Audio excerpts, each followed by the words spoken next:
Bonjour mes bien-aimés, bienvenue pour ce nouveau partage autour de la parole de Dieu.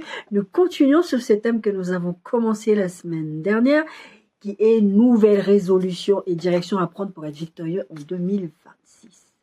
On prend des résolutions, on dit qu'on va perdre du poids, on dit qu'on va faire plein de choses, qu'on va vivre plein de choses.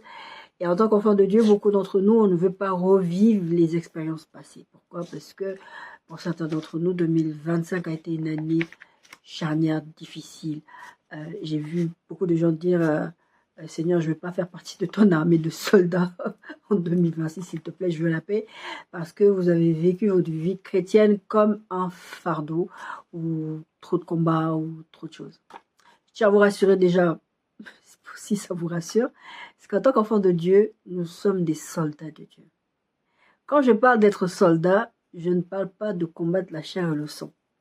Je parle d'être rentré dans des batailles, des combats spirituels, des combats qui ne nous demandent pas de prendre des armes physiques, d'accord? Donc, en tant qu'enfant de Dieu, ce sont des choses que nous vivons normalement. Mais c'est vrai que quand on devient chrétien, on se dit que toutes ces choses-là devraient s'arrêter. Parce que on est des enfants de Dieu, Dieu il est puissant, on ne devrait pas vivre ces choses-là. Alors que c'est une préparation. C'est comme quand vous passez votre bac, toute l'année, vous apprenez des choses, vous faites des contrôles, vous faites tout plein de choses, et puis après, vous avez un examen, d'accord? C'est le même principe, d'accord?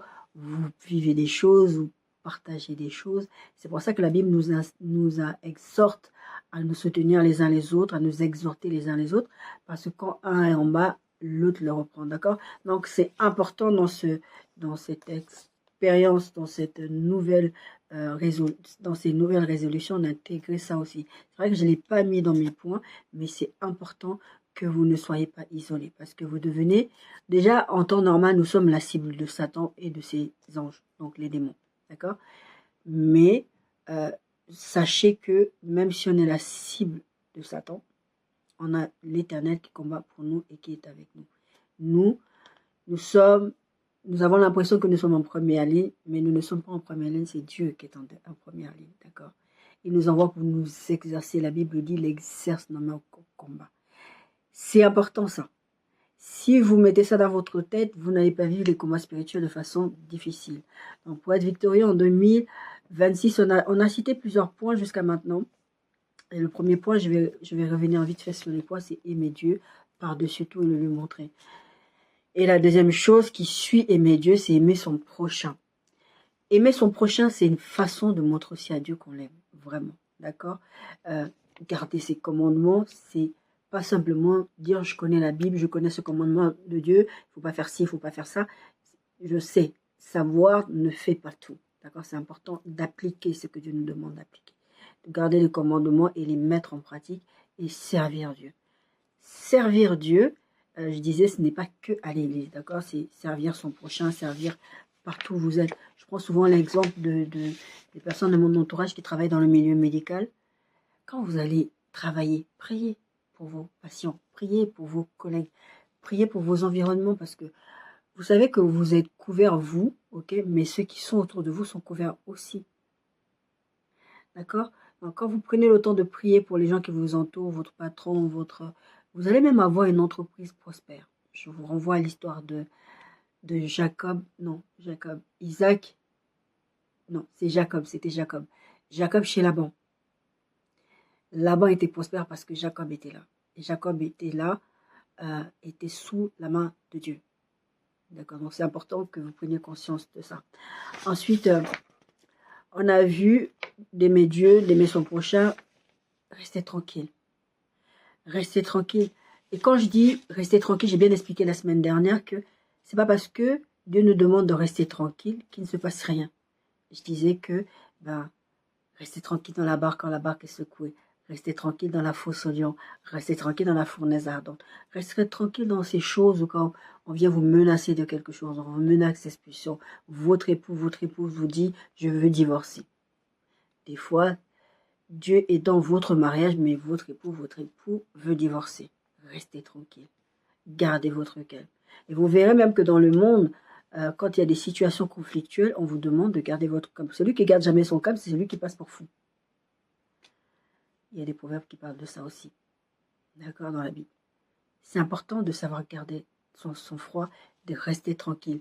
C'est au-delà de garder son sang-froid, c'est vraiment avoir confiance en Dieu dans cette situation. Et je vous disais qu'en restant tranquille, la paix doit nous diriger. Et ce n'est pas la paix comme Jésus l'a dit, la paix comme le monde le donne. C'est la paix comme moi je la donne, disait Jésus. Parce que, au fond, malgré la tempête, malgré les combats, malgré les situations, je sais que Dieu est là. Comme je disais, je sais que Dieu combat pour moi. Et l'autre point qui va un peu avec ce point qu'on vient de voir, c'est ayez confiance en Dieu, il sait ce qu'il fait. Et je prenais l'exemple de Jésus qui va multiplier les pains et les poissons. La Bible dit qu'il va demander à Pierre comment on va faire pour nourrir ces gens. C'est un test de la foi de Philippe, pardon. Mais il disait ça, la Bible dit, il disait ça, mais en sachant ce qu'il allait faire. Et la vérité, c'est que quand il se retrouve face à ses disciples, et c'est pas la première fois d'ailleurs qu'il va se retrouver dans cette situation, il a déjà prouvé qu'il est capable de nourrir des gens à partir de peu. Mais vous demandez encore comment on va faire. Comment on va faire en 2026? Comment je vais mener à bout ce projet où je sais que l'Éternel est avec moi? Comment je vais me marier? Je n'ai pas les finances alors que le Seigneur m'a donné une date butoir. Comment je vais faire? Moi, à l'époque, quand j'avais ma fille, elle était toute petite. Des fois, j'avais des moments où je ne savais pas comment faire. C'était ma première. Je me suis occupée de beaucoup d'enfants. C'est une chose de bien s'occuper d'autres enfants, mais que de s'occuper de son propre enfant, c'est encore une autre dimension, d'accord? Mais le Seigneur m'avait demandé de lui faire confiance. Et d'ailleurs, il m'avait dit quelque chose de très très simple. C'est pas ton enfant. Je te l'ai confié. C'est mon enfant. Donc effectivement, quand il y avait des soucis, je retournais vers Dieu de lui dire ton enfant. Et le Seigneur réglait ça, d'accord? Ayez confiance en Dieu, il sait ce qu'il fait. D'ailleurs, je n'ai pas utilisé ce verset-là. Jésus va dire ayez foi en Dieu et ayez foi en moi. Croyez en Dieu. Le verset, c'est ça. Croyez en Dieu et croyez en moi. Sous-entendu, croyez en moi que Dieu a envoyé. Parce que Jésus n'a pas arrêté de le dire, c'est Dieu qui l'a envoyé. D'accord? Et nous savons que Dieu l'a envoyé. Et si Dieu l'a envoyé, c'est que Dieu sait ce qu'il fait. Et Dieu va pourvoir, Dieu va faire ce qu'il faut. On doit lui faire confiance. D'accord? C'est important. D'ailleurs, c'est ce verset-là que j'ai utilisé dans « Ayez confiance » avec le fait que Jésus savait ce qu'il allait faire. D'accord? Ensuite, porte du fruit. Si vous voulez être victorieux en 2026, vous devez porter du fruit. Vous devez ressembler à Jésus. On doit voir Jésus en vous. Pourquoi? C'est très simple. Le Saint-Esprit habite en vous. Le fruit, on appelle ça le fruit de l'Esprit. Pourquoi? Parce que c'est le Saint-Esprit qui le développe en vivant en vous. Quand en tant qu'enfant de Dieu, vous ne développez pas la patience, la paix, la joie, l'amour qui est l'essence même de Dieu, c'est problématique. Bon, il n'y a pas que ça, il y a l'amour, la joie, la paix, la patience, la bonté, la bénédiction, la fidélité, la douceur, la tempérance. La fidélité, c'est un fruit de l'esprit. Toutes les formes de fidélité, c'est un fruit de l'esprit. Quand vous êtes un enfant de Dieu et que vous ne développez pas ça, c'est problématique. J'ai aussi dit quelque chose la semaine dernière que c'est un processus, d'accord? C'est pas du jour au lendemain, vous donnez votre vie à Christ et vous devenez patient du jour au lendemain. Parce que le Seigneur va vous mettre des épreuves pour que vous soyez de plus en plus patient. D'accord? Et le Seigneur va vous donner des épreuves pour que vous démontrez l'amour de Dieu. C'est pas quelque chose qui est facile à faire, surtout quand quelqu'un vous offense. D'accord? Donc, vous devez porter, la Bible dit de porter beaucoup de fruits. C'est Jésus qui va dire ça. Si vous portez beaucoup de fruits, c'est ainsi que mon Père sera glorifié. Il dit beaucoup de fruits. Il ne dit pas si vous portez du fruit. Il dit si vous portez beaucoup de fruits. Ça doit jaillir, ça doit se voir. Et porter de fruits, ça se voit. Ce n'est pas quelque chose que tu dis juste je porte du fruit, voilà, je ressemble à Christ. Tu vois, moi je suis quelqu'un de très patient. Moi je dis souvent que je suis quelqu'un de patient. Pourquoi? Parce que c'est ce qu'on a constaté chez moi. Depuis l'enfance que je suis quelqu'un de très patient. Donc je ne le dis pas juste pour le dire. C'est un constat que d'autres ont fait qui me l'ont dit. Et c'est pour ça que je le dis. Et je constate aussi dans ma façon de fonctionner que je suis très patient. Je mets vraiment du temps à réagir à des situations conflictuelles. D'accord? Allez de l'avant et laissez vos bagages en arrière. Ça, c'était là-dessus qu'on s'était arrêté la semaine dernière. Je n'ai pas voulu continuer parce qu'il y a une partie de ce point-là que je voulais aborder aujourd'hui. Je ne voulais vraiment pas le bâcler la semaine dernière. Donc, allez à l'avant. Je vous ai pris cet exemple de quand vous passez des portiques d'un aéroport, vous avez des bagages. Vous ne pouvez pas passer avec vos bagages. Et c'est ce que Jésus dira quand il dira à ce jeune homme riche-là. Il va le laisser partir. Il va dire, il est difficile pour un jeune homme riche d'entrer dans le royaume de Dieu parce qu'il a trop de bagages, il a trop de choses qu'il veut emmener avec lui. Et tant qu'il ne se dégage pas du fardeau que lui, là, qui ne pense pas que c'est un fardeau, il pense que c'est une richesse, Jésus va dire, prenez mon fardeau, il est doux et léger, et laissez le vôtre. On fait un échange. À la croix, il y a des fardeaux qui ont été échangés, d'accord? Parce que vous avez l'impression que votre fardeau est important. Cette richesse-là est un fardeau pour ce jeune homme-là. Il n'en avait juste pas conscience. Il pensait que c'est bien. C'est sa richesse. Et cette richesse va le priver de la gloire de Dieu. D'accord? Ensuite, la deuxième partie que je tenais vraiment à continuer cette semaine, que je voulais vraiment pas bâcler la semaine dernière, comme je l'ai dit, c'est que je veux vous emmener à Genèse 3. Genèse 3 avec cette histoire du serpent. Le serpent va dire à Ève, est-ce que Dieu a réellement dit que? Est-ce que Dieu vous a réellement dit? Et cette partie, je veux vraiment parler du fait que vous avez vécu des situations où Dieu a été derrière une situation, Dieu a été derrière une ouverture de porte, Dieu a été derrière une connexion divine.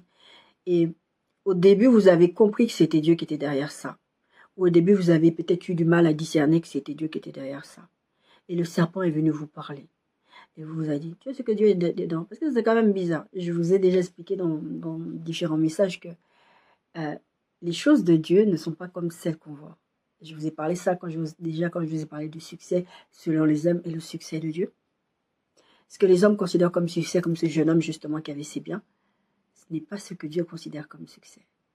D'accord? C'est qui va frapper l'être humain. Le regard, d'ailleurs la Bible dit, l'homme regarde à l'apparence et Dieu regarde au cœur.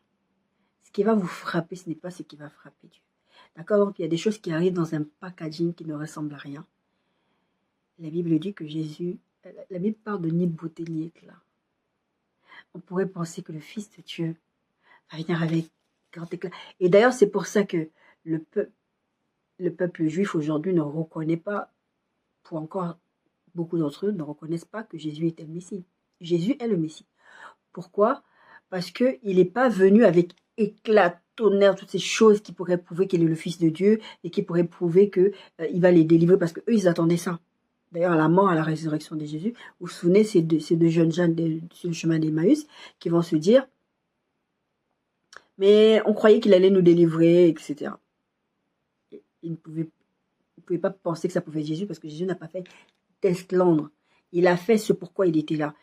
La Bible dit que celui qui va venir, il va faire des miracles. Il y a une prophétie sur sa vie. Cette prophétie s'est accomplie, tout ce qui a été prévu. Et d'ailleurs, quand on regarde le texte d'Ésaïe, il y a des gens qui disent que le texte d'Ésaïe a été écrit après la résurrection de Jésus. Pourquoi? Parce qu'il y avait trop de choses qui étaient dites dans le livre d'Ésaïe qui se sont réalisées exactement comme ça avait été dit. D'ailleurs, tout s'est réalisé comme ça. Donc, c'était pas possible. L'histoire de la Vierge, l'histoire de plein de choses qui ont été dans le texte, le livre d'Ésaïe. C'est pas possible que ça ait été prophétisé à ce point-là. Parce qu'on s'attend à des choses. Et ça n'arrive pas de cette façon-là. Et le serpent en rajoute. Le serpent m'a dit, est-ce que vraiment Dieu était derrière ça? Ah oui, si. Moi, je pense que c'est Dieu. Et toi-même, après, quand tu te retrouves tout seul sur ta couche, tu commences à te douter. Est-ce que Dieu était vraiment derrière ça? Est-ce que vraiment Dieu m'a ouvert les portes? Et tu as des regrets. Parce que après, une fois que le serpent, parce que c'est ça qu'il fait, une fois que le serpent t'a détourné du but de Dieu, t'a empêché de rentrer dans ses bénédictions, t'a empêché de saisir ses opportunités divines, t'a empêché de saisir ses connexions divines, une fois que c'est foiré, il va venir te culpabiliser. Et toi, tu as compris que c'était vraiment Dieu qui était derrière ça en 2025 et tu es en train de réfléchir comment j'ai pu être aussi bête. Tu commences à te culpabiliser, tu commences à te dire mais comment j'ai pu rater ce que Dieu voulait faire pour moi. Mon bien-aimé, ma bien-aimée, il n'y a rien qui se perd avec Dieu. On peut faire tout un tas d'erreurs. Dieu fonctionne avec nous comme un GPS.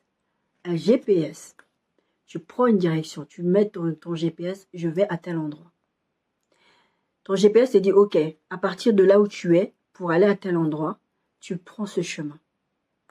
Et récemment, je dois prêcher là-dessus parce que le Seigneur m'a frappé parce que récemment, j'ai pris la route avec un ami à moi. Et à chaque fois, des fois, il se trompait de chemin. Et le GPS, il récalculait à partir de sa position. Le GPS Ne calcule pas à partir de l'endroit où tu étais parti. Où tu étais censé être parti. Sinon, Dieu ne serait pas Dieu. Dieu va calculer ta trajectoire à partir de là où tu es. C'est-à-dire même si tu t'es foiré. C'est pour ça que je dis souvent, et je l'ai souvent dit à ma fille ça, c'est que même si un jour, tu te sens déçu par Dieu, même si un jour, pour une raison ou pour une autre, tu t'éloignes de lui, reviens toujours. Il ne te jugera pas pour la décision que tu as prise avant. Si nous confessons nos péchés, il est fidèle et juste pour nous les pardonner et nous purifier de toute iniquité. Donc, si tu as raté les opportunités, tu as raté les contrats, tu as raté peut-être le mari, la femme, t'inquiète pas. Dieu va te reprendre de la position où tu es. Il va recalculer de là pour t'amener à bon port. Même si en cours de 2026 encore, tu te trompes encore. Tant que tu reviens vers Dieu, Dieu va toujours faire ce qui est bon pour toi. Parce que Dieu dit dans sa parole, j'ai des projets de bonheur afin que vous ayez de l'avenir et de l'espérance.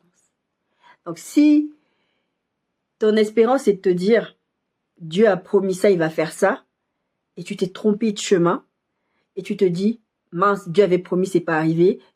Vous savez, le Seigneur m'avait promis le mariage en 2019, on est en 2026. C'est toujours pas arrivé. Bon, j'ai fait des bêtises. Enfin, il y a eu un laps de temps où j'ai fait des bêtises. Et le Seigneur me disait, mais tu as lié mes mains, parce que quand je te demande de ne pas avoir de rapport sexuel, tu le fais, tu retardes ton mariage, tu retardes tes saisons de mariage. Bah oui, j'ai retardé mes saisons de mariage. Ça ne veut pas dire que je ne vais pas me marier. Ça veut dire que j'ai retardé. Ça n'empêchera pas que les choses resserrent. Mais bon, ça fait un peu mal quand même. D'accord? Donc, Ésaïe 43, 18, 19 dit ceci. Ne pensez plus aux événements passés et ne considérez plus ce qui est ancien. Voici, je vais faire une chose nouvelle. Sur le point d'arriver, ne la connaîtrez-vous pas? Je mettrai un chemin dans le désert et des fleuves dans la solitude. Pourquoi le Seigneur parle de solitude là? Ça ne vous parle pas à vous qui vous sentez seul dans vos situations. Comme j'ai dit, le serpent vous a parlé. Dieu a-t-il réellement dit? Dieu va recalculer votre trajectoire. Laissez Dieu faire. Laissez Dieu faire. Laissez-vous diriger par le Saint-Esprit.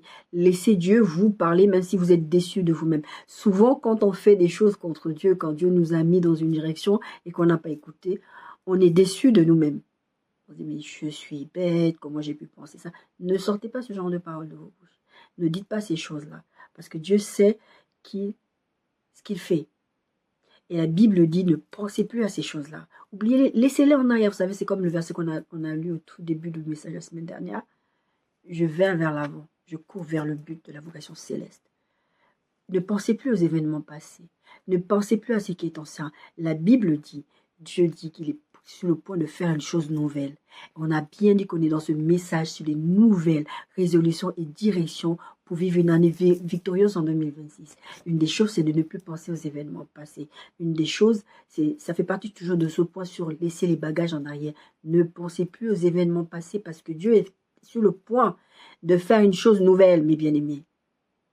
Laissez Dieu faire cette chose nouvelle au lieu de vous morfondre sur vous-même, au lieu de vous dire que « Ah, mais j'aurais dû faire comme ça, Dieu m'avait promis ça, et moi je suis partie, j'ai pris la mauvaise direction parce que j'ai écouté quelqu'un qui m'a donné un conseil, etc. etc. » Je ne sais pas si vous vous souvenez de cette histoire d'Achitophel et d'Absalom, le fils de David. Achitophel va donner un conseil, et Achitophel avait tellement des conseils efficaces, et d'ailleurs le conseil qu'il va donner est un très bon conseil. Il avait raison sur le fait que David était caché à cet endroit, que la stratégie de David était, il savait. D'accord. Mais David avait prié, Seigneur, rends ses conseils inefficaces. Vous devez avoir conscience que le Dieu qui est capable de rendre les conseils de quelqu'un qui est efficace dans ses conseils est capable de vous faire aller de l'avant. Mais vous devez écouter le conseil du Saint-Esprit. La Bible parle de lui et de Jésus en termes d'admirable conseiller. C'est celui qui va vous donner les directions. Quand je parlais de direction à prendre pour être victorieux en 2026, c'est direction selon le Saint-Esprit. C'est ce que le Saint-Esprit va vous dire, où il va vous dire d'aller. Rien n'est perdu. Ce que vous avez vécu, rien n'est perdu. La Bible dit que toute chose concourt bien de ceux qui aiment Dieu et qui sont appelés à son destin. C'est important que vous ayez conscience de ça. Rien ne se perd. Tout ce que j'ai vécu, je vous raconte tout plein de choses quand j'ai commencé à prêcher officiellement sur les réseaux sociaux. Je vous raconte rien de nouveau, la vérité. À part les messages que le Seigneur, voilà, il vient renouveler, il vient me donner un angle pour prêcher. Mais sur mes témoignages, à part quand il m'arrive des choses, mais en général, vous verrez que c'est les mêmes choses. Rien ne se perd. J'ai vécu des expériences désastreuses dans ma vie, que ce soit de mon frère ou de faire d'autres personnes. Rien ne se perd. Rien n'est jamais perdu. Ne vous dites pas que vous avez raté l'âge du mariage, que vous avez comme moi. Je vous dis ça, je vous comprends, parce que moi-même, des fois, je suis toute seule dans ma couche, sur ma couche, et je suis là, je sais, j'aurais voulu être mariée. Bon, en 2019, quand même, on est en 2026. D'accord? Rien n'est perdu. Ne vous dites pas que vous avez raté ce contrat, que vous avez raté cette opportunité. Vous avez rien raté. Il n'est jamais trop tard avec Dieu. Genèse 4, 5, 7. Dieu va porter un regard favorable sur l'offrande d'Abel et pas sur celle de Caïn. Et Caïn va être très irrité. Et son visage va être abattu. Dieu va dire ceci à Caïn. Pourquoi es-tu irrité et pourquoi ton visage est-il abattu? Prenez cette phrase et appliquez-la vous dans vos situations. Pourquoi tu es irrité et pourquoi ton visage est-il abattu? Caïn avait fomenté des plans dans sa tête. Caïn avait l'intention de faire du mal à son frère. Et Dieu voulait lui dire, ta situation, ok, tu as pris une mauvaise décision, tu as réfléchi à comment tu allais faire. Vous avez réfléchi, il y a des femmes qui réfléchissent à, bon, Dieu m'a pas donné de mari, alors je vais aller faire un enfant en mariage, c'est pas grave. Vous savez, il y a une femme, j'ai écouté son témoignage, c'était l'année dernière, ça m'a vraiment touchée. Il y a une femme qui s'est mariée sur le tard, je crois. Elle s'est mariée après 45 ans. Premier mariage. C'était une servante de Dieu. Elle s'est mariée avec... Non, même pas. Je crois qu'elle s'était mariée bien avant. En tout cas, elle s'est mariée sur le tas. Sur le tas, selon les êtres humains. Elle a prié pour un enfant. Prié pour un enfant. Ça ne venait pas. À 50 ans, elle a eu des triplés. 3 garçons. À 50 ans. Quand j'écoutais le témoignage de cette dame, j'étais vraiment touchée. Je me suis dit, toutes ces années où elle était là, déjà le temps qu'elle se marie et ensuite le temps qu'elle attendait cet enfant. Parce qu'elle attendait un enfant, elle n'attendait pas 3. Triple bénédiction de la part du Seigneur. Rien n'est jamais perdu. Si tu... C'est la disposition de ton cœur aussi. Et c'est ce que Dieu va dire là à Caïn. Caïn, ne sois pas irrité, ne sois pas abattu. Certainement, verset 7, si tu agis bien, tu relèveras ton visage. Mais si tu agis mal, le péché se couche à ta porte et ses désirs se portent vers toi, mais toi domine sur lui. Quand vous êtes dans cette attente, quand vous avez ces besoins, quand vous avez ces désirs, quand vous voulez vivre des choses, quand vous voulez trouver du travail, vivre un appartement. Je parlais à un ami tout à l'heure, je lui disais, c'est un ami musulman, et je lui expliquais plusieurs choses. Et dans une des choses que je lui disais, c'était, c'est pourquoi je ne fais pas certaines choses. C'est-à-dire, je ne fais pas des choses au noir, je ne fais pas certaines choses, parce que j'ai conscience de qui je suis. Certainement, si tu agis bien, et je lui ai dit en plus, c'est que, vu ma position en tant que servante de Dieu, il y a des choses que je ne peux pas me permettre. Peut-être quelqu'un va faire la même chose que moi, Dieu ne va pas le frapper tout de suite ou de la même violence que moi. Mais moi, si je vais le faire, dites-vous bien, comme je vous ai dit, 2019, on est 2026. Dieu est sévère avec ses leaders. Les gens qui mettent en position de leadership, Dieu est sévère avec eux. Ça, j'en ai toujours eu conscience de ça. Et pourtant, j'ai désobéi à Dieu. Mais je ne peux pas vivre dans cette culpabilité en me disant, j'ai désobéi à Dieu, j'ai pas fait ce que Dieu voulait que je fasse, donc, oh mon Dieu, je me sens mal, je me sens mal. C'est pour ça que je vous donne ces versets qui parlent de ne pense plus aux événements passés et où Dieu dit, certainement si tu agis bien, tu relèveras ton visage. Parce que le péché, là, le péché, c'est d'accuser Dieu. Le péché, c'est d'être mesquin, de jalouser les autres, d'être dans une position où tu te dis, pourquoi Dieu retourne le regard vers cette personne, pourquoi Dieu bénit l'autre, pourquoi Dieu ne va pas bénir ça si tu es dans ces genres de pensées. Dieu n'ira pas plus loin avec toi si tu ne déposes pas ces bagages-là.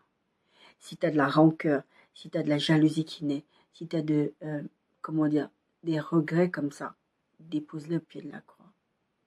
Matthieu 11, 28, 30.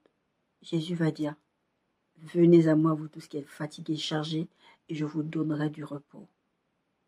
Venez à moi, déposez-lui votre fardeau. Je vous ai pris cet exemple la semaine dernière avec ce jeune homme qui se finit par se retrouver avec une brouette. Je vous invite à aller regarder la vidéo. À un moment donné, lui, il a pris les fardeaux qui n'étaient pas à lui. Dieu lui a donné un fardeau qui était doux et léger, qui lui a dit, prends ton fardeau, viens. D'ailleurs, la Bible dit, prends ta croix et suis-moi. C'est Jésus qui dit ça. Bon, c'est pas tout à fait dit comme ça, mais grosso modo, c'est ça. D'accord? À la fin, il va se plaindre. Il va dire à Dieu, oui, voilà, tu me donnes rendez-vous à la montagne, et maintenant, moi, je dois venir avec tout ça, j'ai plein de... C'est pas ça le fardeau que j'ai t'ai donné. Les autres, ils ne voulaient pas venir ici au rendez-vous. Toi, tu as pris leur fardeau, et maintenant, tu te plains parce que tu as dû marcher avec des fardeaux qui ne t'étaient pas destinés. Venez à moi, qui vous tous qui êtes fatigués et chargés, je vous donnerai du repos. Prenez mon joug sur vous et recevez mes instructions. Nouvelle résolution et direction à prendre pour être victorieux en 2026. Jésus va dire, prenez mes instructions. Je ne sais pas si vous vous souvenez de ce verset où Jésus va parler à ce papa qui avait son fils démoniaque. Il va dire, plus tard quand il va parler avec les disciples, il va dire, vous n'avez pas pu chasser ce démon parce que ce type de démon ne sort que par le jeûne et la prière. Et je vous ai déjà expliqué à plusieurs reprises que ce n'est pas le fait d'aller jeûner et prier en soi qui va faire sortir ce démon-là. C'est parce que dans le jeûne et la prière, vous allez recevoir des instructions de comment vous débarrasser de ces démons. C'est dans le jeûne et la prière. Je n'ai pas mis dans mes points, mais le jeûne et la prière, c'est quelque chose d'important. Mettez des disciplines spirituelles en 2026. Je vous en ai parlé déjà en 2025. Je n'ai pas jugé nécessaire de mettre ça dans ces points-là. J'y pense là, je vous le dis. Mettez en place des moments de jeûne et de prière. Et quand je parle de prière, ce n'est pas juste vous prier pour demander des choses. Vous priez pour tous les sujets que le Seigneur met sur votre cœur en tant que fardeau. Mais aussi, la prière comprend un temps où vous fermez vos bouches et vous vous mettez à l'écoute de Dieu. On ne nous le dit pas très souvent à l'église, mais la prière comporte cette partie très importante où vous vous stoppez et vous écoutez Dieu. Parce que si vous priez, c'est comme si vous êtes en présentiel avec quelqu'un et vous discutez avec la personne. Si la personne ne fait que parler et que vous n'avez pas un moment où vous placez un mot, vous allez vous sentir mal à l'aise. Et si ça se répète, surtout qu'avec Dieu, nos relations avec Dieu, ça se répète, heureusement que Dieu ne se fatigue pas de nous. Vous allez être fatigué, vous. Vous allez dire, mais c'est quoi cette personne? Moi, c'est bon, je peux me discuter avec. C'est la même chose avec Dieu. Vous devez absolument prendre le temps de laisser à Dieu le temps de vous parler. Je vous assure, même pour travailler l'aspect prophétique, quand je parle du prophétique, ce n'est pas l'aspect d'être prophétique. Prophétique, c'est cette capacité d'entendre Dieu et de communiquer avec Dieu. Prendre le temps de se taire dans la présence de Dieu quand vous avez fini de dire ce que vous voulez dire à Dieu, vous allez développer votre oreille prophétique. Vous allez entendre les instructions, comme Jésus l'a dit. Prenez mon joug et recevez mes instructions. Si vous voulez être victorieux en 2026, vous devez apprendre à écouter les instructions de Dieu. Et ce, par le Saint-Esprit. Et le Saint-Esprit ne va pas venir vous tentamarrer, faire du cromboy. Vous vous souvenez, Élie dans la caverne, là, quand il avait fui Jézabel, qui voulait le tuer. Il y avait du vent, il y avait tout un tas de bruit. Et la Bible dit que c'était dans le vent doux et léger que la réponse de Dieu s'est trouvée. On a vu le verset la semaine dernière qui disait c'est dans le calme et la tranquillité que sera votre salut. Et que cela votre repos aussi. Si vous êtes dans le calme, dans l'attente de Dieu, Dieu va se manifester. Si vous voulez être victorieux, vous allez devoir laisser Dieu se manifester, vous parler, afin de recevoir les instructions pour pouvoir aller de l'avant. Soit reprendre là où vous vous êtes trompé, peut-être que c'était juste un retard en fait. Peut-être que ce contrat ne s'est pas fait là, vous avez raté là, cette opportunité-là, mais Dieu a une meilleure opportunité derrière. Parce que Dieu a toujours quelque chose de meilleur. Parce que Dieu ne veut pas qu'on vive dans les regrets. Et Jésus va parler de « Je fais ça pour que votre joie soit parfaite ». Parce qu'il ne veut pas que tu vives dans une bénédiction où c'est approximatif. Oh oui, bon, ok, Dieu m'a donné ça, bon, j'aurais pu avoir mieux. Dieu va toujours vous donner le meilleur. L'autre point, si vous voulez vivre des victoires en 2026, Je l'ai probablement dit déjà l'année dernière, mais je vais le répéter cette année. Laissez partir des gens. Il y a des personnes dont Dieu va vous demander de vous séparer. Vous allez vous rendre compte que vous avez des conflits avec des gens, que vous avez des situations bizarres, des comportements avec des gens, des choses qui ne se passent pas. Vous ressentez des choses, parce que le Saint-Esprit habite en vous, d'accord? Ce qui est important, c'est d'écouter le Saint-Esprit quand le Saint-Esprit est en train de vous faire comprendre qu'il faut laisser partir des gens. Parfois, les conflits, tout un tas de choses sont le signe que Dieu veut que vous sépariez de gens. C'est ce qui va se passer avec l'histoire de Lot et d'Abraham. La Bible dit que Lot craignait Dieu. Hein. J'ai déjà entendu des gens me parler de... J'ai une soeur une fois qui m'a dit, mais oui, il y a un pasteur, il a prêché sur Lot, Lot était attiré par le mal parce qu'il est allé s'installer à Sodome et Gomorrhe. Ce n'est pas ce que la Bible dit. Il n'y a pas besoin d'être un prédicateur. Lisez la Bible, vous allez voir que ce n'est pas ce que la Bible dit. D'accord? Lot n'était pas quelqu'un de mauvais. Mais la destinée de Lot n'était pas liée à la destinée d'Abraham. Dieu voulait séparer Lot d'Abraham. Et les séparations que Dieu fait, ce n'est pas forcément parce que les personnes qui sont avec vous sont mauvaises. Des fois, vous avez l'impression que oui, tel conflit est éclaté parce que la personne est mauvaise. Non. Des fois, c'est le moyen que Dieu va faire pour que vous sortiez des situations que vous ne devriez pas être. Dieu va donner des promesses à Abraham, mais Dieu ne va jamais préciser tout un tas de choses. Il va juste, non. Il va même juste dire à Abraham, quitte ta patrie, quitte ta maison, quitte ta famille, pars. Je te dirai plus tard le reste. Tant que Lot était attaché à Abraham, Dieu ne va rien dire de plus à Abraham. Et il va y avoir cette querelle entre les serviteurs d'Abraham et les serviteurs de Lot. Et c'est là qu'il va y avoir cette séparation où si tu vas à gauche, moi je vais à droite. Si tu vas à droite, moi je vais à gauche. Et c'est ce qu'Abraham va dire à Lot. Et c'est comme ça qu'ils vont se séparer. Et malheureusement, Lot va se retrouver près de... La Bible dit, Abraham habita dans le pays de Canaan et Lot habita dans les villes de la plaine et dressa ses tentes jusqu'à Sodome. Je ne pense pas quand il a pris cette décision, il savait ce qui se passait là-bas. Parce que quand on va lire plus tard, il va se retrouver aux portes, il ne sera pas là-bas vraiment dedans. Mais quand il a pris cette décision, il n'a pas écouté, il n'a pas demandé conseil à Abraham, il n'a pas demandé conseil à Dieu. Et c'est pour ça que je vous dis, prendre des instructions auprès du Saint-Esprit. Ne vous retrouvez pas à des endroits comme Sodome. Ça va vous causer des problèmes. Parce que des fois, le Seigneur veut que vous bougiez. Et vous allez bouger, mais vous allez vous retrouver à Sodome et Gomorrhe. Si vous n'écoutez pas Dieu, vous allez vous retrouver dans les mauvais endroits. Et effectivement, il fallait bouger, mais pas bouger à l'endroit où vous êtes parti. Parce que vous n'avez pas reçu les instructions de Dieu. Parce que vous les avez entendues, mais vous ne les avez pas saisies. Ou parce que vous ne les avez pas entendues tout simplement. Quand Jésus parle des différentes terres qui reçoivent la parole, il y a ces terres-là comme ça, qui entendent, mais bon, ils sont pris par les soucis quotidiens et ils n'écoutent pas. Moi, souvent, le Seigneur m'a dit, quand je fais des rêves, il faut tout de suite que le matin, je me réveille, j'enregistre, en tout cas, je note les rêves.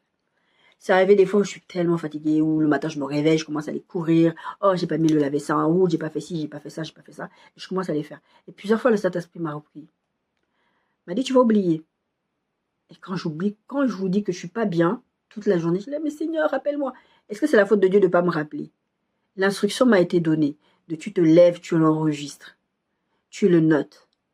Et maintenant, tu es en train de te demander, oh, c'était important, pourquoi je ne l'ai pas enregistré?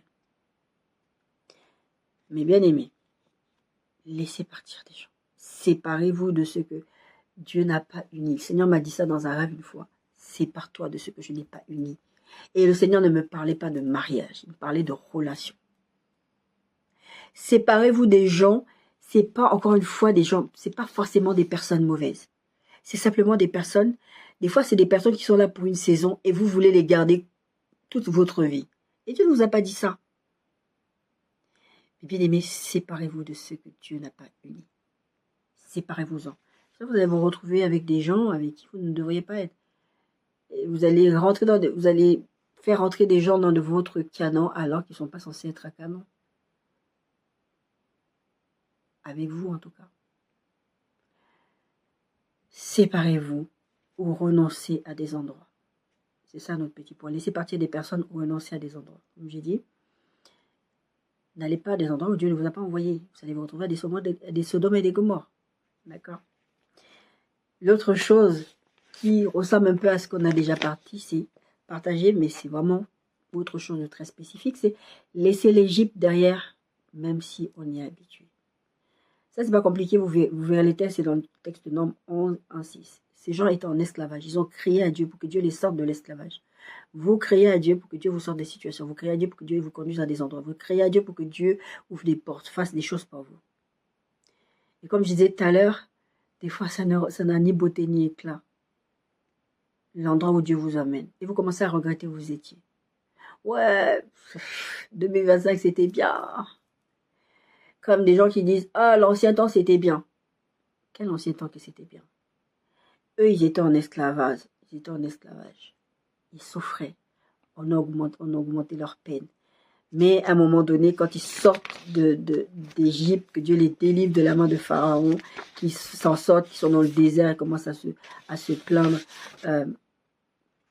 Nous nous souvenons des poissons que nous mangeons en Égypte et qui ne nous coûtaient rien. Comment ça, vous étiez des esclaves? Des concombres, des melons, des poireaux, des oignons et des os. Et la Bible dit, verset 4, parce que ça c'est verset 5 de Nombre 11 que je viens de vous lire. Verset 4, le ramassis des gens qui se trouvaient au milieu d'Israël fut saisi de convoitise, et même les enfants d'Israël recommencèrent à pleurer et dire, qui nous donnera de la viande à manger? Là, j'ai dit laisser l'Égypte derrière, même si on y est habitué, mais ça peut rejoindre aussi laisser partir des personnes. Il y a des personnes, là, la Bible parle d'un ramassis de personnes qui étaient au milieu du peuple d'Israël, qui les avaient suivis pour la sortie d'Égypte, et maintenant qui est en train de les engrainer, à les faire, à se plaindre contre Dieu. Ah oui, quand tu étais là-bas. Et le peuple suivait ça. Donc ces gens vont vous pousser à aller contre la volonté de Dieu. Laissez l'Égypte derrière. Ok, c'était bien. C'était même pas bien. Comme je dis, j'étais en esclavage. Vous avez l'impression que c'était mieux parce que vous passez à un autre niveau. Vous devez comprendre quelque chose. Quand vous passez à un autre niveau, au niveau spirituel, quand vous passez dans une autre saison, quand vous passez, forcément vous augmentez de niveau au niveau spirituel. C'est comme avec la boxe. Poids plume, poids léger, poids lourd, etc. D'accord? Vous ne savez pas de quel poids vous êtes. Dieu, il le sait. Des fois, vous n'avez même pas conscience de quel poids vous êtes. Et vous commencez à regretter des choses que vous avez vécues avant, alors que Dieu est en train de vous amener enfin, que vous avez laissé derrière, alors que Dieu est en train de vous amener en avant. Et vous commencez à regretter d'être un poids léger, d'être un poids plume, alors que vous êtes un poids lourd. Parce que oui, j'ai trop de combats, 2026, ça commence vraiment, c'est n'importe quoi. Vous commencez à vous plaindre. L'autre jour, je ne sais plus c'était qu'est-ce que j'ai vu ou qu'est-ce que j'ai entendu ou quelle nouvelle j'ai vu aux infos. On est trop le 3 janvier. J'ai dit le 3 janvier déjà, ça commence ça. Mais bien aimé, quand Dieu a amené son peuple dans le désert, c'était pour leur sortir de cette mentalité de l'Égypte. Dieu voulait les emmener à faire un cœur à cœur avec lui. Vous savez qu'il y avait un chemin plus court pour aller là où ils étaient en train d'aller. Ils n'étaient pas obligés de passer 40 ans dans le désert déjà. Ils ont passé 40 ans parce qu'ils ont désobéi. Mais en tout cas, il y avait un chemin plus court. Une fois, le Seigneur m'a expliqué que ils sortaient d'Égypte, de l'esclavage et de tout un tas de maltraitances qu'ils avaient vécues. Et que Dieu ne voulait pas encore les amener à les combattre un autre peuple. C'est pour ça qu'il leur a fait passer par un autre chemin qui était plus long pour aller dans le désert. Il faut que l'Égypte sorte de toi, mon bien-aimé, ma bien-aimée. Parce que même si Dieu t'amène dans le désert faire un cœur à cœur et que l'Égypte est toujours dans toi, tu vas toujours penser aux événements passés comme on a lu dans le texte d'Ésaïe. Dieu te dit, ne pensez plus aux événements passés, je suis sur le point de faire une chose nouvelle. Toi, tu es en train de penser à des choses que tu avais avant, que le Seigneur t'a déchargé parce que 2026, ça doit être, je vous ai dit la semaine dernière, l'année de la préparation. Vous devez vivre des choses, de vous préparer à recevoir des choses. Et vous vous plaignez de ça. Comment vous voulez que Dieu aille plus loin avec vous? Encore une fois, Dieu ne va pas vous forcer. Dieu ne va pas vous forcer. Il va essayer de vous amener à bon port, comme Jésus parlait de ce jeune homme riche. Si vous dites non, il ne va pas vous forcer. C'est ça même le principe du libre arbitre. Dieu, pour vous mettre la pression comme il a fait à Jonas, pour vous emmener à faire sa volonté, parce qu'il sait que là, tu es en train de faire une grosse bêtise. Mais si Jonas avait insisté, avait dit non, Dieu ne l'aurait pas forcé. Dieu peut vous présenter quelqu'un. Dieu peut vous présenter Ève. Mais si vous dites que la Ève ne vous convient pas, Dieu ne va pas vous forcer. Vous n'êtes plus dans la volonté parfaite de Dieu. Vous allez vous retrouver avec quelqu'un qui n'était pas dans la volonté de Dieu pour votre vie. Et quand vous allez vivre votre mariage, vous allez être malheureux. Vous allez vous dire, oh, la personne là, vraiment, c'était pas la personne. Ça ne veut pas dire que ceux qui se marient avec les personnes de leur destinée n'ont pas de défis. Ils ont des défis, mais c'est différent. Mon frère m'avait posé cette question, mais qu'est-ce qui te fait croire que ton mariage il sera beaucoup mieux parce que tu te maries avec un chrétien ou quelqu'un que Dieu t'envoie ou je sais pas quoi, qui me disait. Parce que la différence, c'est que en me mariant avec quelqu'un qui est la volonté de Dieu pour moi, si j'ai un problème avec cette personne-là, je vais pas aller me plaindre à quelqu'un d'autre, je vais aller me plaindre à Dieu. Comme avec l'enfant qu'il m'a donné, bah, tu m'as donné cet enfant, toi-même tu m'as dit que c'était ton enfant, tu me l'as prêté pour que je l'élève. Bah, il y a un problème avec elle, tu te gères, Seigneur. Tu gères, c'est pas à moi de gérer ça. Et si vous allez sur YouTube, d'autres réseaux sociaux, vous allez voir tout plein de témoignages qui vont dans ce sens. C'est pas que la personne est parfaite, c'est que la volonté de Dieu est parfaite. Dieu fait sa volonté avec des gens imparfaits. Comme nous, comme je vous ai dit, vous avez pris des mauvaises décisions, vous avez des regrets, vous avez fait des choix que vous n'aurez pas dû faire en 2025 et bien avant qui continuent à 2025. À ce moment-là, avec les intérêts, comme j'ai déjà dit l'année dernière, je le redis cette année, vous repoussez vos problématiques. Laissez Dieu vous conduire et laissez l'Égypte derrière. Et n'écoutez pas les gens qui vous entraînent à aller contre la volonté de Dieu. D'accord? L'autre chose qui est vraiment super important, laissez le passé derrière et pardonner. Mais vraiment dans ce point, je mets l'accent sur le fait de pardonner. Quand vous ne pardonnez pas à quelqu'un, c'est comme si vous vous baladez avec une cage avec quelqu'un en permanence avec vous. Il y en a d'entre nous qui avons plusieurs personnes, plusieurs cages. Oh, pourquoi tu as une personne dans une cage? Oh, c'est quelqu'un que je refuse de pardonner. La Bible dit, Matthieu 6, 14, 15, si vous pardonnez aux hommes leurs offenses, votre Père Céleste vous pardonnera aussi. Mais si vous ne pardonnez pas aux hommes, votre Père Céleste ne vous pardonnera pas non plus vos offenses. Beaucoup d'entre nous, on a vécu des choses en 2025 très compliquées. Personnellement, j'ai vécu des choses très compliquées en 2025. Et vous avez du mal à pardonner, à relâcher les gens. Des fois, vous dites de votre bouche, je pardonne. Le Seigneur m'avait dit une fois, tu sais, c'est facile pour toi de dire que tu as pardonné à cette personne parce que tu n'es pas en contact avec cette personne. On verra quand tu seras en contact avec cette personne, tu réaliseras que tu ne l'as pas vraiment pardonné. Le pardon, il y a deux aspects. C'est une décision et c'est un processus. Je vous prêcherai dessus quand je vous ferai, vous savez, la série qu'on a commencé depuis un moment, la pensée de Dieu, sûre. Je vous parlerai du pardon. Il y a cette décision à prendre un moment de dire je veux pardonner à cette personne. Et si tu as de l'aigreur vis-à-vis de cette personne, tu dois revenir là-dessus devant le Seigneur et de dire non, je veux pardonner à cette personne. Parce que des fois, tu prends la décision de pardonner et il y a cette espèce d'aigreur qui remonte à chaque fois que la personne fait quelque chose, à chaque fois qu'il se passe quelque chose, à chaque fois que tu entends parler la personne. Surtout quand la personne t'a fait vraiment, vraiment, vraiment beaucoup de mal et que la personne est en train d'évoluer dans la vie et pas toi. C'est très difficile. Tu as l'impression que Dieu, il y a des gens que tu laisses s'en tirer comme ça facilement. D'accord? Pardonner. L'autre aspect, c'est que le pardon n'est pas une option. C'est pas quelque chose que tu dis, aujourd'hui je pardonne. Peut-être bien que non, peut-être bien que non. Des fois, quand j'écoute les histoires de crimes, je suis très passionnée par ça. Il y a un moment que je ne regardais plus. Je n'étais plus très à l'aise à regarder ça et j'ai commencé à regarder. Et je vois des gens qui parlent de Dieu, des chrétiens, qui disent, moi je ne pardonnerai jamais ça. Je me dis, est-ce que tu as conscience que tu n'iras pas au ciel auprès de Dieu si tu ne pardonnes pas? Parce que c'est ce que concrètement ça veut dire. Si tu ne pardonnes pas, Dieu ne te pardonnera pas non plus. Et si Dieu ne te pardonne pas, tu n'iras pas au ciel. D'accord? Donc, pardonner.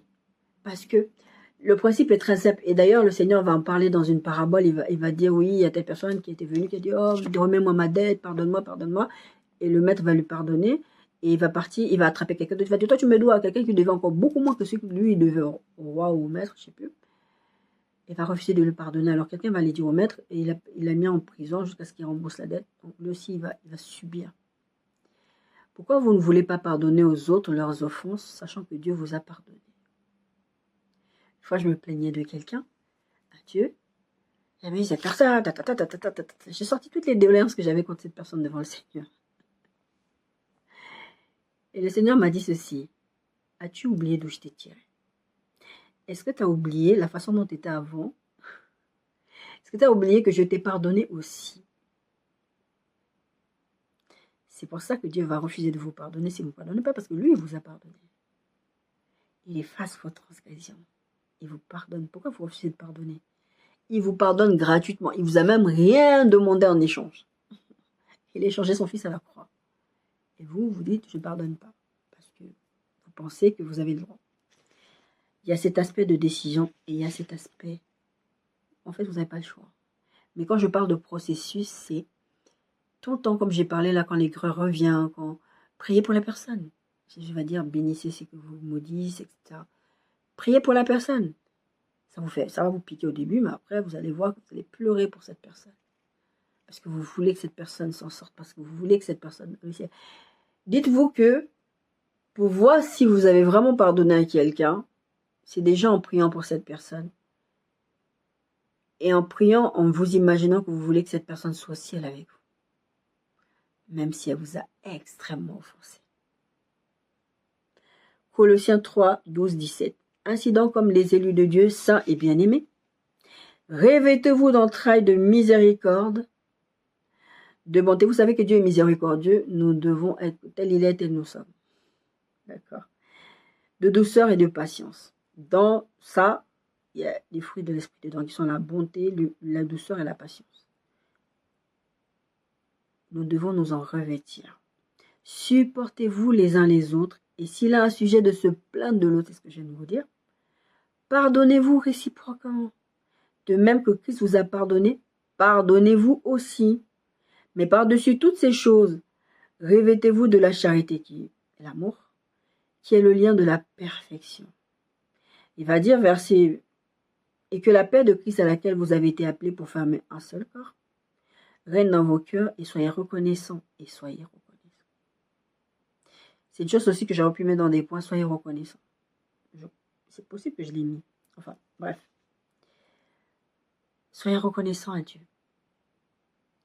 Seigneur, j'ai passé 2025. Nous, quand on a fait le passage 2025 à 2026, systématiquement on prie. Et il y a des choses qui n'ont pas plu en 2025. Il y a d'autres choses qui m'ont plu. Ça, je remets entre les mains de Dieu. Je dis, Seigneur, ok, je suis reconnaissante parce que, malgré ça, qui ne m'a pas plu. Que la parole de Christ habite parmi vous abondamment. Instruisez-vous et exhortez-vous les uns les autres en toute sagesse, par des psaumes, par des hymnes, par des cantiques spirituels. Je vous disais tout à l'heure, vous devez vous entraider. Nous devons nous entraider. Chantons à Dieu dans vos cœurs sous l'inspiration de la grâce. Et que quoi que vous fassiez en parole ou en œuvre, faites tout au nom du Seigneur Jésus en rendant par lui des actions de grâce à Dieu le Père. Soyez reconnaissants à Dieu. L'autre point, obéissez sans attendre ni négocier. 2026, si vous voulez être victorieux, obéissez sans attendre ni négocier. Dieu va vous donner une instruction. Jésus a dit, on a lu le texte tout à l'heure, recevez mes instructions. Dieu va vous dire, va à gauche. Dieu va te dire, laisse ça. Dieu va te dire, quitte cette personne. Dieu va te dire, quitte ta patrie. Dieu va te dire, va dans cette direction. Rencontre cette personne. Marie-toi avec cette personne. Parce que Dieu sait qui est bon pour vous. Je vous ai prêché sur le mariage. Mais bien aimé, obéissez sans attendre ni négocier. Il y a beaucoup de choses aussi qu'on rate dans nos bénédictions. C'est parce qu'on tarde à obéir à Dieu. Des fois, on retarde.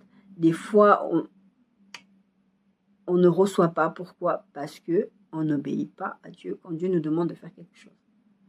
C'est comme le train. Moi, j'ai fait beaucoup de rêves comme ça où le Seigneur me montrait des comportements, des choses qui allaient arriver, des choses qui étaient déjà arrivées. Mais c'était beaucoup des choses qui allaient arriver. Et qu'il fallait que je fasse attention à ces choses-là parce que tu as un train à prendre à telle heure. Ne rate pas ce train-là. Dans un des rêves, je me retrouve à un chemin détourné parce que j'ai raté un train. Et il y a des trains dans plusieurs... Tout ça que je vous raconte là, c'est plusieurs rêves, hein, c'est pas un seul. Il y a des trains qui n'étaient pas dus à moi. Il y a un train, par exemple, j'ai pris le train, j'étais bien à l'heure, je suis montée dans le train. Bah, il y avait des histoires d'avions aussi dont je vous ai parlé la semaine dernière. Je suis montée dans le train et là, c'était pas de mon fait. Le train s'est arrêté, il fallait changer de train. Et puis finalement, j'ai raté la correspondance avec le train. Mais malgré ça, Dieu n'a pas dit que la bénédiction s'arrête. D'accord? Obéissez sans attendre ni négocier. La femme de Lot, Dieu les a sortis d'une situation. Ok, allez là-bas, partez. Il y a eu un ordre qui a été donné de ne pas se retourner, de ne pas. Elle s'est retournée, elle a été changée en statut de sel. Quand vous mettez trop de temps à répondre à une injonction divine, vous pouvez retarder vos bénédictions et des fois même les annuler parce que le train est passé. Il y a des trains, je ne sais pas si vous avez déjà été intéressé par ces reportages sur les trains qui vont dans des endroits très reculés ou des bateaux ou des choses comme ça. Des fois, vous n'allez pas voir de moyens de transport pendant des semaines, voire des mois pour certains endroits qui sont encore plus reculés. Si tu rates ce train-là, est-ce que tu vas pouvoir avoir le prochain? Non, mes bien-aimés, obéissez sans entendre. Et je dis ça aussi, c'est que j'ai prêché dessus au tout début de ma chaîne, il me semble, c'est que on a tendance à dire que Satan est derrière ceci, Satan a fait ça, on a été attaqué, les gens nous ont fait du mal, etc. Mais la plupart des problèmes que nous avons, nous sommes les propres acteurs de nos malheurs. Quand tu décides, je vous ai pris mon exemple avec l'histoire de mariage, quand tu décides de ne pas faire promptement ce que Dieu te dit de faire, tu décides de négocier parce que tu veux. Encore négocier, il ne faut pas. Tu peux négocier là sur le moment, mais tu vas quand même obéir sur le moment. Parce que la négociation, ce n'est pas forcément sur plusieurs jours. Donc, il y en a qui négocient pendant longtemps. Non, je ne vais vraiment pas y aller. Non, je ne vais vraiment pas. Mais vas-y, non, je ne vais pas. Comme Jonas, qui s'est retrouvé dans le ventre d'un poisson. Il ne voulait pas. Il lui dit, va là-bas. Lui, il dit que non, il ne va pas aller là-bas. Et vous vous retrouvez avec des problématiques. Et vous retardez l'entrée dans les promesses, les bénédictions que Dieu a prévues pour vous. Et mes bien-aimés, à force de traîner, vous allez rater des opportunités. Qui ne dit pas que quand vous allez obéir là, vous devez rencontrer telle personne. J'ai écouté des témoignages comme ça où c'était pas la bénédiction de la personne, c'était pour une autre personne. Quelqu'un qui avait prié, qui avait dit, Seigneur, moi, si je croirai en toi, Dieu, si je vois par exemple une personne habillée de telle façon avec une chaussette rouge ou une chaussette bleue. Le matin, l'autre personne est chez elle en train de s'habiller, elle dit, oh Seigneur, qu'est-ce que tu veux que je mette aujourd'hui? Mets une telle tenue et tu mets une chaussette bleue, une chaussette rouge. Lui, il ne s'est pas posé la question de savoir pourquoi Dieu lui demande de mettre une chaussette rouge, une chaussette bleue. Il a juste dit, je vais obéir. Il a obéi. Et l'autre personne a vu ça, a pleuré. Parce qu'elle, maintenant, elle a pu donner sa vie à Christ. Pourquoi? Parce qu'elle a vu que Dieu avait répondu à sa prière. Votre obéissance ouvre les portes. Notre obéissance ouvre les portes. Ce n'est pas forcément que pour nos bénédictions à nous, mais c'est aussi des fois pour les bénédictions d'autres personnes. En tant qu'enfants de Dieu, nous ne pouvons pas toujours parler, penser qu'à nous. Ce n'est pas que pour nous que Dieu fait les choses. D'ailleurs, même quand Dieu nous bénit, c'est parce qu'il veut que nous soyons des vecteurs de bénédiction pour les autres. C'est vrai que quand on prêche, mais quand on en parle, on a tendance à parler que pour nous. D'accord? Même là, je prêche depuis tout à l'heure, je parle par rapport à nous. Mais vous devez, en tout cas sur ce point-là, vous devez comprendre que les bénédictions de l'Éternel qu'il prévoit pour nous ne sont pas que pour nous. Ils sont d'abord pour nous. Ils sont pour que nous soyons une source de bénédiction pour les autres.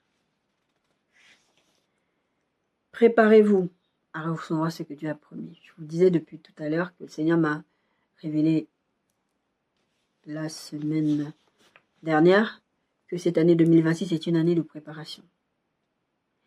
Quand Dieu va vous préparer, si le Seigneur te dit, par exemple, je veux que tu ailles vivre aux États-Unis et tu ne parles pas l'anglais, tu dois te préparer à apprendre l'anglais.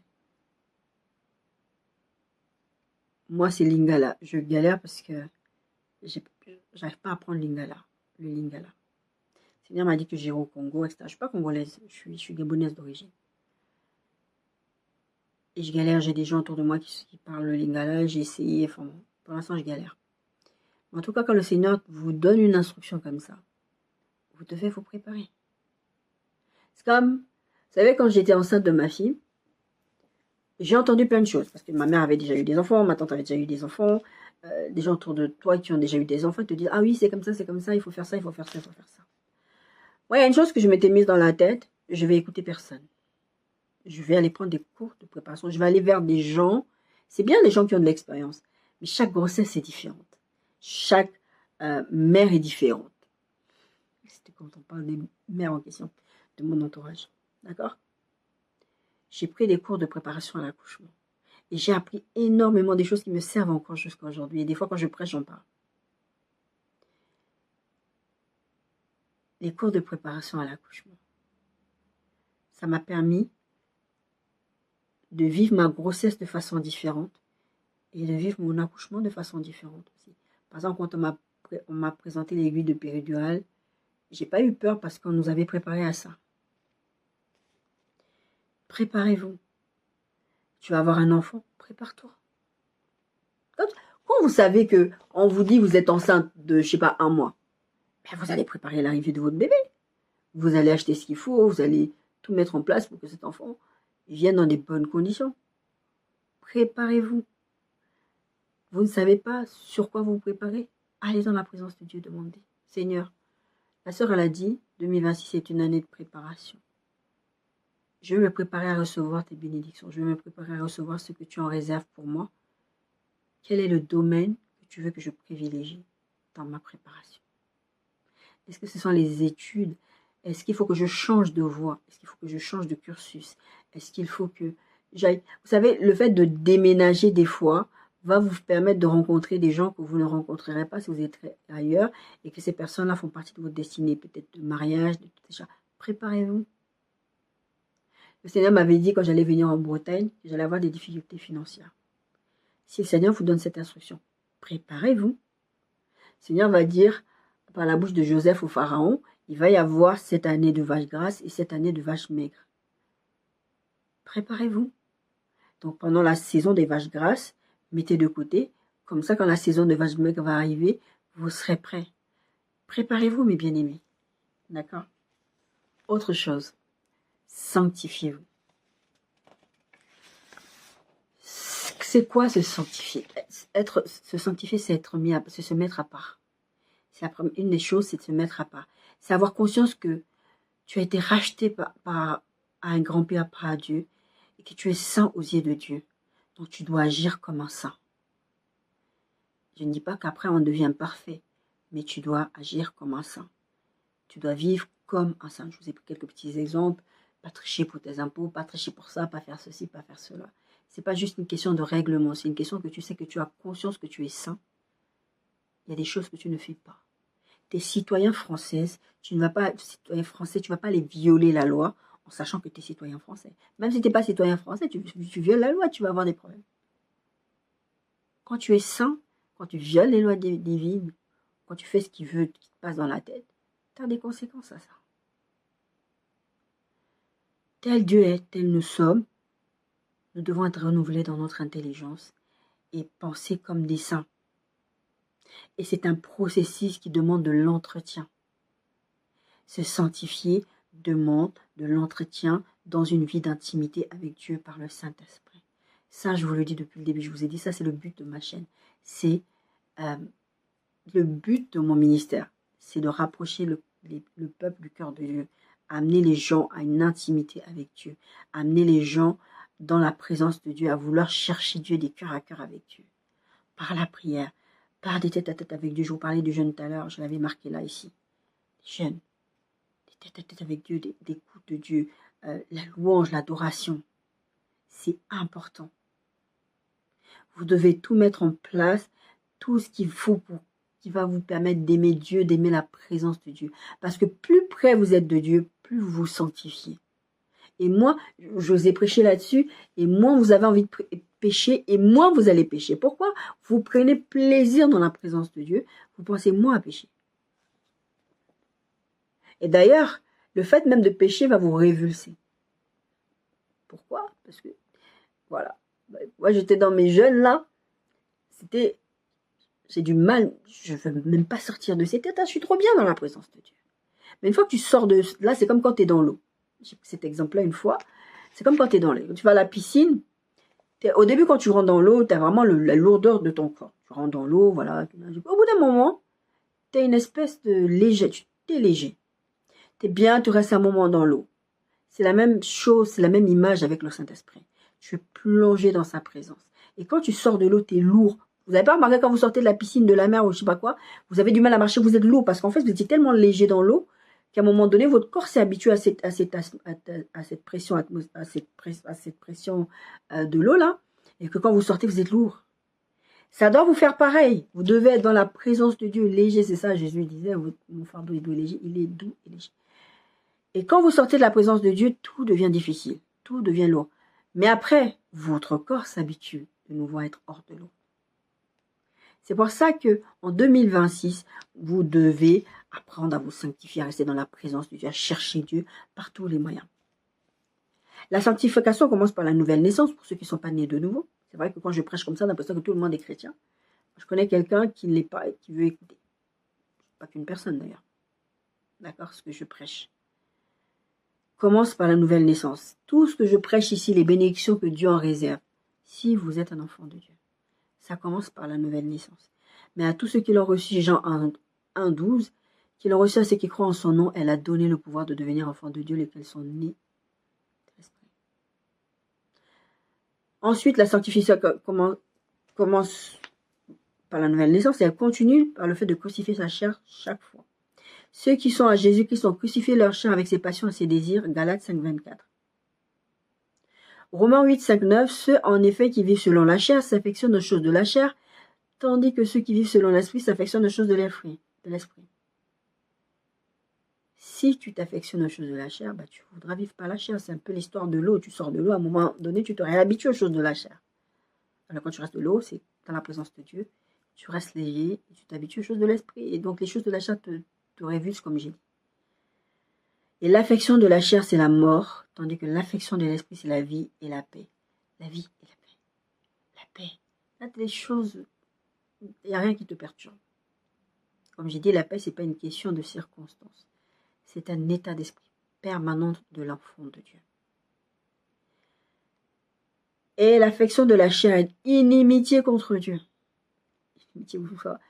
Dieu est l'affection de la chair. Inimitié contre Dieu parce qu'elle ne se soumet pas à la loi de Dieu et qu'elle ne le peut même pas. C'est-à-dire que si tu t'affectionnes des choses de la chair, tu ne peux pas faire autrement. C'est pour ça que je vous dis très souvent que vous ne pouvez pas faire les choses de Dieu sans Dieu. Obéir à Dieu sans Dieu, vous ne pouvez pas. Pourquoi? Quand vous êtes dans la présence de Dieu, naturellement, vous allez lui obéir.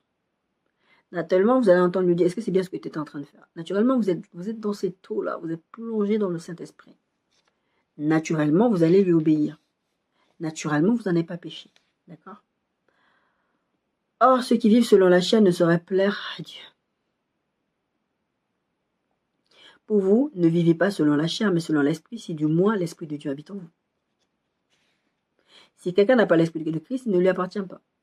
On revient au point numéro, la sanctification commence par la nouvelle naissance. Donc, si tu te dis chrétien, enfant de Dieu, et que tu vois que tu t'affectionnes de la chose de la chair, tu n'as pas l'amour de Dieu, tu n'as pas crucifié ta chair, il faut revenir à la base. Peut-être il faut te reconvertir. Lévitique 27, 8. Vous vous sanctifierez et vous serez saints, car je suis l'Éternel, votre Dieu. Vous observerez mes lois et vous les mettrez en pratique. On a dit ça déjà tout à l'heure, enfin la semaine dernière. Pour moi, j'ai l'impression que c'est tout à l'heure. Mettre en pratique. Si tu aimes Dieu, tu gardes ses commandements. Et garder les commandements de Dieu, c'est les mettre en pratique. Je suis l'Éternel qui vous sanctifie. Hébreux 12, 14. Recherchez la paix avec tous et la sanctification, c'est laquelle personne ne verra Dieu. La sanctification. 2026, si vous voulez être victorieux, la sanctification doit être un point essentiel pour vous. La Bible dit que vous devez rechercher la paix et la sanctification. La Bible ne met pas au pluriel le fait, si c'était les deux, si c'était la paix et la sanctification, elle a dit sans lesquels. La Bible dit sans laquelle, c'est-à-dire sans la sanctification, tu ne vas pas au ciel. Tu es privé de ciel. On a parlé de pardon, c'est la même chose. La paix, rechercher la paix avec tous Et là, ça ne veut pas dire que la paix, vous ne devez pas chercher la paix avec les gens. Rechercher la paix, ça ne veut pas dire faire ce que les gens veulent et dire, oh, parce que je vais être en paix. On en reparlera une autre fois. Josué 3,5. Josué dit au peuple, et ils étaient en route vers la terre promise. Josué a pris la relève de Moïse, ils sont en route vers Canaan.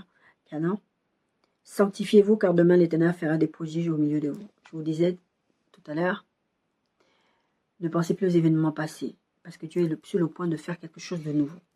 Le texte dit, sanctifiez-vous, parce que demain, vous allez vivre quelque chose de prodige. Dieu va faire des prodiges. Dieu va faire quelque chose à laquelle vous ne vous attendiez pas. Sanctifiez-vous pour recevoir ça. Dans plusieurs rêves, le Seigneur a illustré la sanctification par des douches. Par exemple, je vous ai pris les exemples d'avions la semaine dernière, et c'était ça. Je devais aller prendre un avion, et puis il y avait un avion que je devais prendre pour aller, et puis il y avait plusieurs personnes, des handicapés, des gens qui devaient prendre cet avion-là, et cet avion-là, on ne pouvait pas le prendre. Et il y avait quelqu'un qui venait, comme un ange au milieu de nulle part, qui nous disait, il y a un avion qui est affrété spécialement, mais il faut un passage obligé, il faut des accréditations spéciales. Et moi, j'étais quelqu'un qui avait des accréditations spéciales. Et j'ai pu faire passer des gens, des handicapés, des gens comme ça, que le Seigneur, parce que c'est le ministère que le Seigneur m'a donné. D'accord, je comprends la symbolique. Mais avant, même si j'avais les accréditations, je devais passer par la cage douche. Je devais rentrer dans une douche, prendre littéralement une douche. Et je sais que quand le Seigneur me parle de douche, c'est une question de sanctification. Le Seigneur m'a appris aussi cet exemple dans le cadre du mariage, en me parlant de, voilà, tu vas épouser cet homme-là, mais tu dois d'abord aller prendre une douche. Comme je vous ai expliqué, tu n'étais pas marié parce que rapport sexuel, tu n'es pas dans la sanctification. D'accord? Donc, pour ceux qui vivent au concubinage, qui vivent comme ça et pensez que vous êtes des enfants de Dieu, vous faites ce que vous voulez. Revoyez la sanctification qui commence par la nouvelle naissance et revoyez vraiment votre relation avec Dieu. Pour finir, mes bien-aimés, Hébreux 3, 4, 19. Chaque maison est construite par quelqu'un, mais celui qui construit toute chose, c'est Dieu. Je vous ai pris l'exemple la dernière fois en vous disant, ma soeur elle disait, c'est comme si tu bâtis ta maison, tu es sur le point de décorer, tu as tout fini, tu as tout construit, tu as tout rangé, tu as tout aménagé. Et puis le Seigneur vient te dire là, ce que tu as fait c'est du n'importe quoi, il démolit tout. Celui qui construit toute chose, c'est Dieu. Si vous voulez réussir en 2026, avec tous les points qu'on a vus en conclusion, bâtissez sur Dieu, bâtissez sur le roc. C'est pour ça que mon point numéro 1, c'était aimer Dieu. Le verset 6 de Hébreux 3 dit ceci. Mais Christ l'est comme fils sur sa maison, et sa maison c'est nous, pourvu que nous retenions jusqu'à la fin la ferme confiance et l'espérance dont nous nous glorifions. C'est pourquoi, selon ce que dit le Saint-Esprit, aujourd'hui, si vous entendez sa voix, n'endurcissez pas votre cœur. Tout ce que je vous ai dit jusqu'à présent, c'est résume à ça. Aujourd'hui, si vous entendez sa voix, n'endurcissez pas votre cœur. Quand je vous parle de retenir ses instructions, n'endurcissez pas votre cœur. Et d'ailleurs, tout ce passage-là, plus tard, c'est le même verset qui va revenir, c'est les mêmes phrases qui vont revenir. N'endurcissez pas votre cœur. Il va dire verset 9, verset 8, n'endurcissez pas votre cœur comme lors de la révolte, le jour de la tentation dans le désert où vos pères me tentèrent pour m'éprouver et virent mes œuvres pendant 40 ans. Aussi je fis vérité contre cette génération. J'ai dit, ils ont toujours un cœur qui s'égare, ils n'ont pas connu mes voies. C'est comme si je n'ai rien fait pour vous. Vous ne savez même pas qui je suis, alors que je vous ai montré que je suis Dieu. Prenez garde, frère, que quelqu'un ne vous n'ait... Verset 12. Prenez garde, frère, que quelqu'un de vous n'ait un cœur mauvais et incrédule au point de se détourner de Dieu vivant. C'est ce que l'histoire de Josué va apprendre.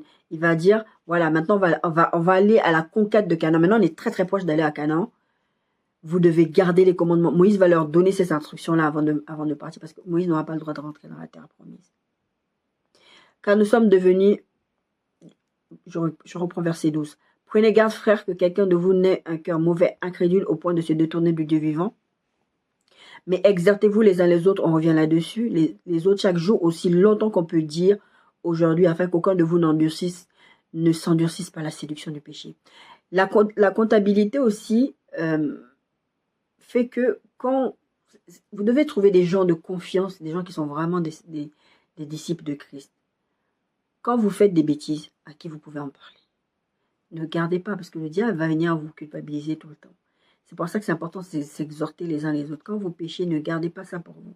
Ouais, parce que j'ai honte. Il ne faut surtout pas qu'on sache que j'ai fait ceci, que j'ai fait cela. Moi, toutes les bêtises, enfin, les bêtises, quand je vous dis des trucs, je le dis, j'ai des personnes à qui je rends des comptes. Que je dis, voilà, j'ai fait ça, j'aurais pas dû, mais je l'ai fait.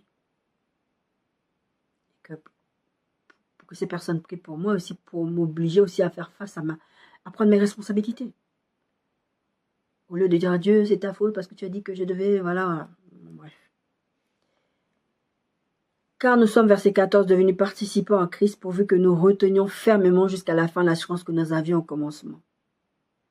Pendant qu'il est dit aujourd'hui, si vous entendez sa voix, n'endurcissez pas vos cœurs comme lors de la révolte. Après, il continue qui se révoltèrent après l'avoir entendu, sinon tous ceux qui étaient sortis d'Égypte sous la conduite de Moïse. Et contre qui Dieu fut-il irrité pendant 40 ans, sinon contre ceux qui péchaient et dont les cadavres tombèrent dans le désert. 2 Corinthiens 4, 6, 10. Car Dieu qui a dit, la lumière brillera du sein des ténèbres, a fait briller la lumière dans nos cœurs pour faire resplendir la connaissance de la gloire de Dieu sur la face de Christ. Nous portons ce trésor dans des vases de terre afin que cette grande puissance soit attribuée à Dieu et non pas à nous. Tout ce que je vous ai dit, c'est par la main de Dieu que nous allons réussir à être victorieux en 2026. Je vous ai donné des directives, des directions, des conseils. Prenez comme vous voulez. Et sachez que la main de Dieu est derrière ça. Il faut laisser Dieu être Dieu dans votre vie. Nous sommes pressés de toute manière, mais non réduits à l'extrémité, dans la détresse, mais non dans le désespoir. Persécutés, mais non abandonnés, abattus, mais non perdus. Portant toujours avec nous dans notre corps la mort de Jésus, afin que la vie de Jésus soit aussi manifestée dans notre corps. Nous vivons des choses difficiles, mais nous en sortirons toujours, parce que la Bible dit, nous sommes plus que vainqueurs par celui qui nous a aimés. Et la suite, c'est, ni la vie, ni la mort, ni les profondeurs, ni la hauteur, ni la haute, nous séparons de l'amour de Christ. Mais vous devez rester attaché à Dieu, comme le verset qu'on a lu en conclusion. Prenez garde faire que quelqu'un ne vous n'ait un cœur mauvais et incrédule au point de se détourner du Dieu vivant. Restez attaché à Dieu. Votre base de victoire, c'est rester attaché à Dieu. Hébreux 12, 15, veillez à ce que nul ne se prive de la grâce de Dieu, à ce qu'aucune racine d'amertume poussant des rejetons ne produise du trouble et que plusieurs n'en soient infectés. Dieu va dire à Caïn, si tu relèves la tête, ne vous privez pas de la grâce de Dieu. Nous sommes dans les temps de la grâce. Nous sommes dans les temps où Dieu va recalculer encore notre trajectoire. Nous sommes dans les temps où Dieu va dire, ok, tu t'es trompé là, ou que tu as fait des erreurs en 2025. Ok. Mais maintenant, va dans cette direction. Écoute Dieu. Si vous voulez vivre victorieux, vous reprenez ces deux messages que j'ai partagés avec vous la semaine dernière ou aujourd'hui. On est mardi quand je tourne cette vidéo. Malheureusement, je n'ai pas pu la tourner depuis dimanche. Prenez ces résolutions et ces directions et appliquez-les. Et vous vivrez des victoires. Allez le cœur reconnaissant devant Dieu. Allez le cœur aimant Dieu. Vous savez que quand vous aimez Dieu, le reste, quand la Bible dit de chercher d'abord, premièrement, le royaume de Dieu et sa justice, et le reste vous sera donné, c'est ça. Quand vous cherchez d'abord Dieu, quand vous cherchez d'abord après au cœur de Dieu, toutes les autres directives que vous allez suivre là, ça va toujours dans la direction de chercher Dieu et de vouloir faire plaisir à Dieu. Et le Saint-Esprit qui habite en vous va vous aider. C'est ce que la Bible dit. Le Saint-Esprit va vous aider dans vos faiblesses. Parce que des fois, vous ne savez même pas ce que vous devez demander dans la prière. Vous ne savez pas comment vous devez. Il y a des fois des situations où vous dites, c'est ce que je vous disais tout à l'heure, est-ce que c'était Dieu qui m'avait conduit? Et puis vous vous rendez compte qu'effectivement c'était Dieu. Oh, j'ai fait une bêtise, j'aurais dû accepter, j'aurais dû faire. Ne vous inquiétez pas. Tant que vous êtes toujours dans cette direction de vouloir plaire à Dieu, d'aimer Dieu de tout votre cœur, de toute votre âme, de toute votre force, Dieu va vous conduire toujours vers Canaan. Soyez bénis.